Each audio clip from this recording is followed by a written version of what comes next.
myself Sachin Sharma and welcome to my YouTube channel बीजेंड academy. और ये सीरीज चल रही थी 12th Hindi medium maths NCERT की, और इसमें मैं आपको 3 चैप्टर कंप्लीट करा चुका था अभी तक, और चैप्टर नंबर 4 सारणिक भी मैंने स्टार्ट करा दिया था। और इस सारणिक में मैंने एक्सरसाइज आपको 4.1 4.2 भी सॉल्व करा दी थी। अब हम पढ़ेंगे एक्सरसाइज नंबर 4.3, और इस एक्सरसाइज में हम एक फॉर्मूला और पढ़ेंगे जिसका नाम है त्रिभुज का क्षेत्रफल। त्रिभुज का क्षेत्रफल हम किस तरीके से ज्ञात कर सकते हैं? त्रिभुज का क्षेत्रफल ज्ञात करने के लिए हमें त्रिभुज की 3 शीट्स चाहिए जो x1/1 x2/2 और x3/3 की फॉर्म में होंगे। और इस टाइप का एक फॉर्मूला आपने 9th क्लास में ही पढ़ रखा होगा, और 9th क्लास में जो आपने फॉर्मूला पढ़ा था उसको हम बोलते हैं हीरोज फॉर्मूला। ठीक है। और अगर किसी त्रिभुज के 3 शीट्स हमें दे रखे हैं x1/1 x2/2 और x3/3 की फॉर्म में, और त्रिभुज का क्षेत्रफल अगर 0 हो जाता है तो उसमें हम त्रिभुज का क्षेत्रफल हीरोज फॉर्मूले को हम 0 के इक्वल लाते थे। इससे पता चलता था कि तीनों बिंदु क्या है, संरेख है। तो 2 कंडीशन आपने पढ़ी थी, त्रिभुज का क्षेत्रफल और संरेख की स्थिति। तो यही फॉर्मूला अब हम सारणिक की फॉर्म में पढ़ेंगे। तो चलिए स्टार्ट करते हैं त्रिभुज का क्षेत्रफल। 4.3 का फॉर्मूला जिसमें आपको पढ़ना है त्रिभुज का क्षेत्रफल। ये है आपकी सारणिक की फॉर्म में त्रिभुज का क्षेत्रफल। लेकिन उससे पहले हम क्या देखेंगे? उससे पहले हम ये देखेंगे कि कोई त्रिभुज एबीसी है।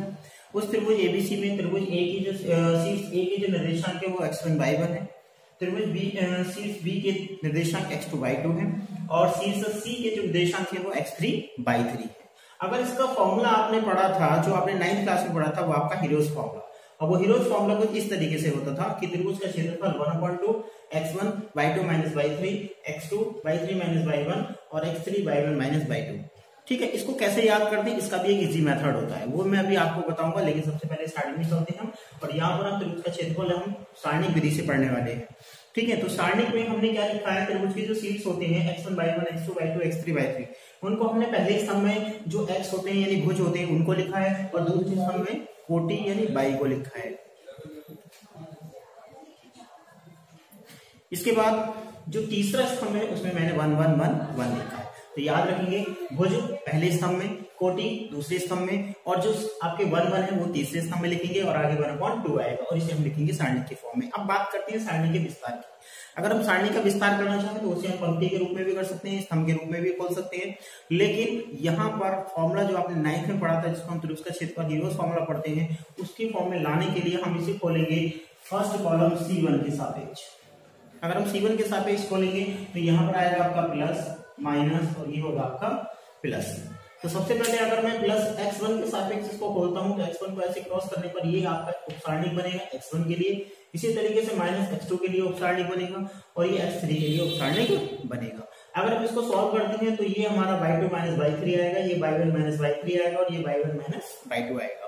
ठीक है। लेकिन इस माइनस को खत्म करने के लिए हम क्या करेंगे, इसमें से माइनस कॉमन ले लेंगे, जिससे सीक्वेंस चेंज हो जाएगा, और 3 - 1 हो जाएगा, और बाहर आएगा आपका 2। अब बात करते हैं कि इस फॉर्मूले को हमें याद कैसे रखना है। ठीक है। तो याद रखने का इसका तरीका ये होता है कि आप एक साइक्लिक फॉर्म बनाएंगे, और उसमें आप लिखेंगे 1 2 और 3। ठीक है। आप लिखेंगे 1 2 3। अगर हम 1 से स्टार्ट करते हैं, तो देखिए 1 के बाद 2 और 2 के बाद 3, तो देखिए 1 2 3। उसके बाद अगर हम 2 से स्टार्ट करते हैं तो 2 3 1, तो देखिए 2 3 1। उसके बाद हम करेंगे 3 से स्टार्ट, तो 3 1 2, तो 3 1 2। बाहर आपका x आएगा, और अंदर ब्रैकेट में आपका y रहेगा, यानी ऑर्डिनेट।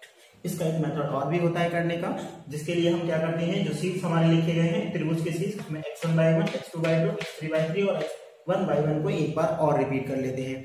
जरूरी नहीं है ये फॉर्मूला आपके त्रिभुज के लिए, ये चतुर्भुज के लिए भी अप्लाई हो सकता है, ये पंचभुज के लिए भी अप्लाई हो सकता है, यानी किसी भी एक बंद आकृति के लिए जिसमें भुजाओं के द्वारा बनाया गया हो, उसमें हम इस तरीके से फॉर्मूले को, क्षेत्रफल को ज्ञात कर सकते हैं। तो देखिए मैंने क्या किया है, जो इसके मुख्य विकर्ण होते हैं वो हमारे इस टाइप से होते हैं, मुख्य विकर्ण।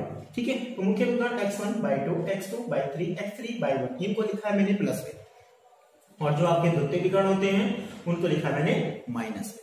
अगर इस तरीके से आप इसमें त्रिभुज की जगह चतुर्भुज भी ले लेंगे तो यहाँ पे x4/4 आएगा, और फिर से नीचे x1/1 रिपीट होगा, जिसमें मुख्य विकर्ण को आप प्लस में लिखेंगे और जो द्वितीय विकर्ण होंगे उनको आप माइनस में लिखेंगे। तो उससे निकल के आ जाएगा आपके उस चतुर्भुज या त्रिभुज का क्षेत्रफल। तो ये तो था आपका सारणिक विधि से त्रिभुज का क्षेत्रफल ज्ञात करना। तो चलिए हम चलते हैं इसमें एक क्वेश्चन की ओर, और इसका एक क्वेश्चन भी ये है एक्सरसाइज 4.3 का क्वेश्चन नंबर 1, और क्वेश्चन नंबर 1 का फर्स्ट पार्ट, जिसमें त्रिभुज के शीर्ष दे रखे हैं A, B और C। 1.0, 6.0 और 4.3। अगर हम इसका क्षेत्रफल निकालना चाहते हैं तो त्रिभुज का क्षेत्रफल इज इक्वल टू 1/2। ठीक है, भुज कितनी है 1, 6, 4 और कोटि कितनी है 0, 0 और 3 और उसके बाद है 1, 1, 1।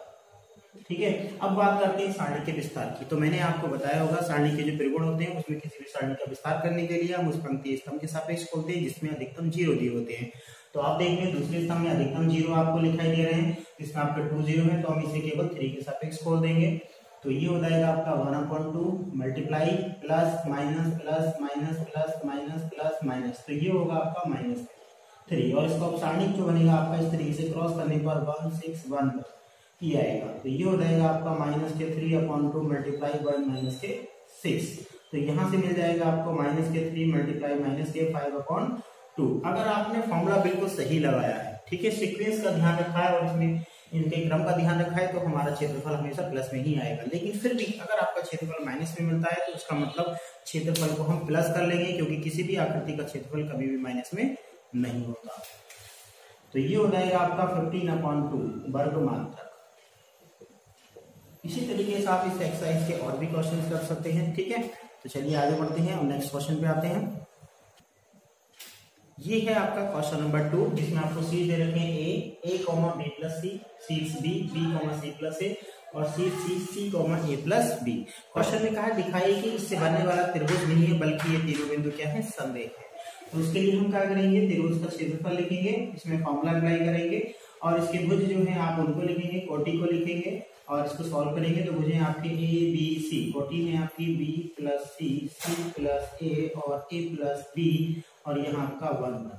हमें क्या करना है, हमें इसमें इस सारणी के कुछ त्रिकोणों का यूज करना है जिसमें आप क्या करेंगे, आप सारणी के अवयव नंबर स्तंभ नंबर 2 में स्तंभ नंबर 2 के साथ 1 को प्लस कर देंगे और यहाँ पर आपको मिल जाएगा a b c के साथ a प्लस बी प्लस सी और यहाँ भी a प्लस बी प्लस सी और यहाँ भी आपका a प्लस बी प्लस सी। अब हम क्या करेंगे 1/2 के साथ a प्लस बी प्लस सी को कॉमन ले लेंगे जिससे यहाँ पे आपका a b c बन जाएगा और यहाँ आपका 1, 1, 1 हो जाएगा। और हम जानते हैं जब किसी भी सारणी में 2 स्तंभ या 2 पंक्ति आपके सर्वसम होते हैं तो उसका आंसर क्या आता है हमारा 0 होता है। इसका मतलब क्षेत्रफल हमारा 0 हो गया, जिससे सिद्ध हो रहा है कि त्रिभुज का क्षेत्रफल 0 आने पर बिंदु क्या होते हैं, संरेख होते हैं। तो ये है आपकी एक्सरसाइज 4.3। इसके आगे के क्वेश्चन भी आप करेंगे जो बहुत ही इजी हैं और एक ही फॉर्मूले से सारे क्वेश्चन कंप्लीट हो रहे हैं।